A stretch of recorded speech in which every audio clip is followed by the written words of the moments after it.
y a quelqu'un qui nous suit.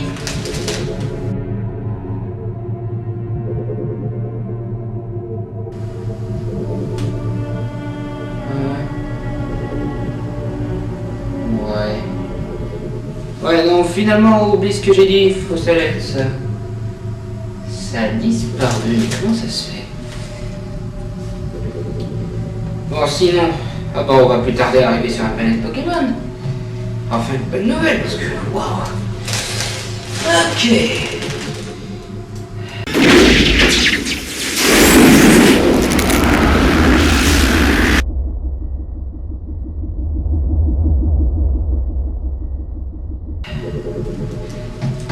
On va pouvoir relancer l'enregistrement. N'empêche, je me demande qu'est-ce que c'était que ça.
C'est un secret pour personne, Pokémon a fait un énorme succès.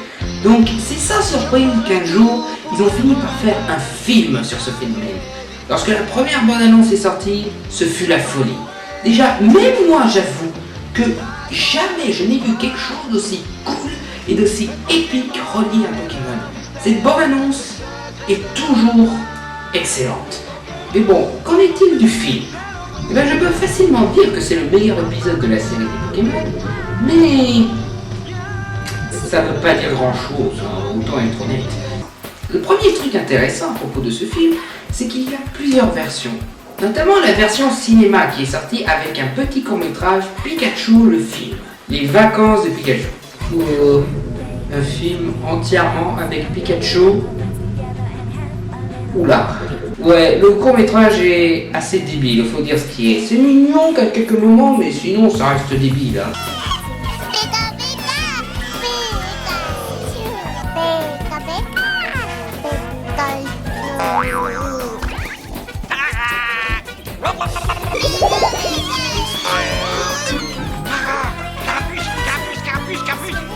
Apprenez à parler! Je n'avais pas trop parlé de ce court-métrage parce qu'honnêtement, il n'y a pas grand-chose à dire. C'est juste un court-métrage avec des Pokémon qui n'arrêtent pas de dire leur nom pendant tout le film, et mais tout ça pendant 20 minutes. Ce court-métrage, c'est tout simplement situation stupide après situation stupide. Et le pire de tout, c'est qu'entre chaque situation stupide, il y a un entracte qui représente le truc le plus bizarre qu'on ait vu sur Pokémon. Regardez.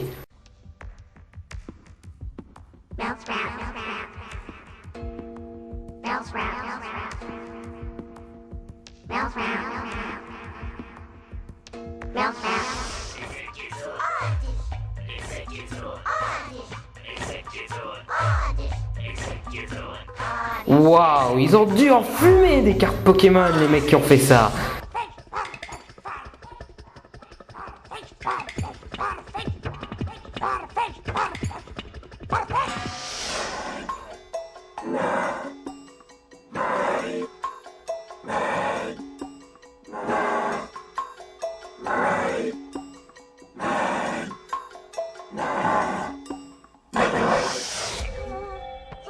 Ah, et celui-là, c'est le pire.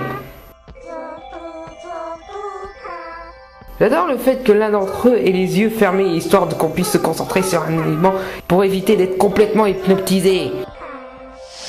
What the fuck is this? Donc, on passe. Je lui donne 2 sur 10. Donc, le film. Oui, comme je disais, il y a différentes versions. La version cinéma commençait sur cette scène qui, soyons honnêtes, m'a éveillé philosophiquement. M'a posé des questions existentielles. La vie, un grand miracle, mais aussi un grand mystère. Qui suis-je? Qui suis-je? Qui suis-je? Depuis la nuit des temps, les humains et les Pokémon cherchent un sens à leur vie. Que suis-je? Que suis-je? Plusieurs légendes étranges relatent cette quête incessante.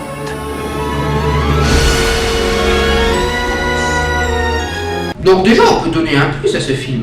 Il fait poser aux enfants des questions existentielles.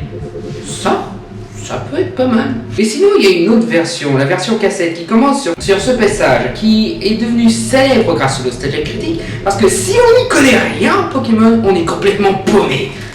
Okay, what's a Pokemon? Who's Giovanni? What are those things? Who are you? Where are we? What's that thing? Where am I? Is this Earth? Are we another dimension? Is this the past? The future? The present? What's going on? Where does this even take place? Bon alors, pour les Pokémon, je vous ai expliqué ce que c'était. Après, qui est ce fameux Giovanni? Eh bien, Giovanni, c'est le seul personnage à peu près cool relié à la Team Rocket. La première fois qu'on le voit, c'est dans cet épisode où on le voit dans l'ombre avec un chat genre méchant de James Bond. Quelque chose d'assez cool. Le seul truc, c'est que dernièrement, il est sorti de l'ombre et... ouais... remettez-le dans l'ombre, hein, remettez-le dans l'ombre. Et ce que je trouve marrant avec ce personnage, c'est que lui, c'est un méchant sérieux. Il veut capturer les Pokémon, avoir les Pokémon les plus puissants du monde pour devenir le maître du monde. Et puis, comme tout le monde, il en a marre de la Team Rocket. D'ailleurs, la Team Rocket n'arrête pas de lui promettre de lui donner l'un des Pikachu les plus puissants qu'ils ont jamais vus. Hein? Ah, ouais, allez capturer ce petit Pikachu. Moi, je vais aller financer des recherches pour cloner l'un des Pokémon les plus puissants du monde pour qu'il le rende encore plus puissant et pour qu'il soit ma pote et pour que je puisse conquérir le monde. Mais sinon, allez-y, capturez votre Pikachu, hein. Mais croyez-le ou non, il y a encore une autre version de ce film. Dans l'introduction, il y a en effet une séquence de quasiment 10 à 15 minutes entièrement consacrée à la période où Mewtwo était en train de se construire psychiquement, où il était en parfaite harmonie avec l'esprit de cette petite fille et de ses 3 Pokémon.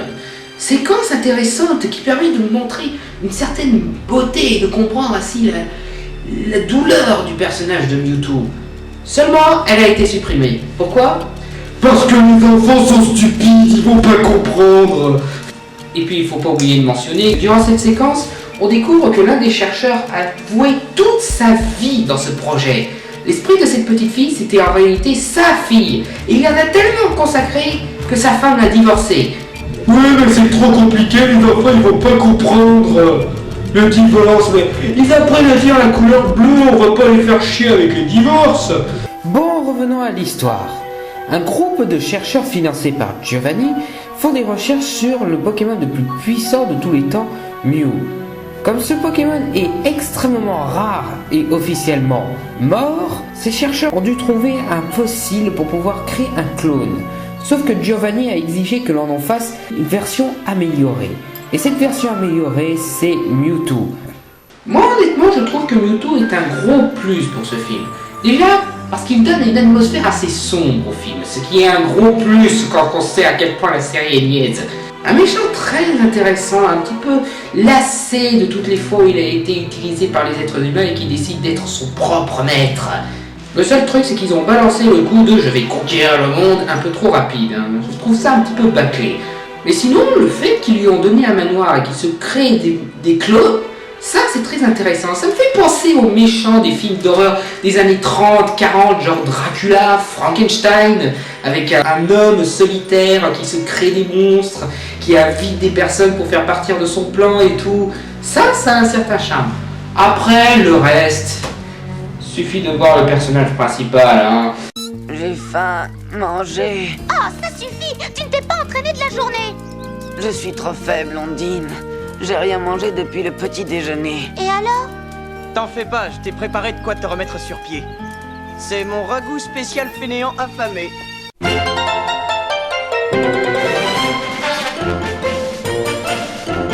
Mewtwo invite Sacha et Nico ainsi que d'autres dresseurs pour qu'ils puissent se mesurer à lui en tant que dresseur Pokémon. Bien entendu, ça peut être que ça qui les intéresse, des combats entre Pokémon. Ça peut pas être, je sais pas moi, une soirée de gala, ou une visite de son manoir, ou je sais pas moi, un dîner, un simple dîner. Mais non, je vous invite pour faire le seul truc qui vous intéresse, les gosses, combat entre Pokémon. Sinon, l'autre problème c'est... Non, non, non! Les gars, vous faites un film là, vous pouvez vous débarrasser de certains éléments qui étaient obligatoires dans la série. Débarrassez-vous d'eux! Ils ne sont pas cool!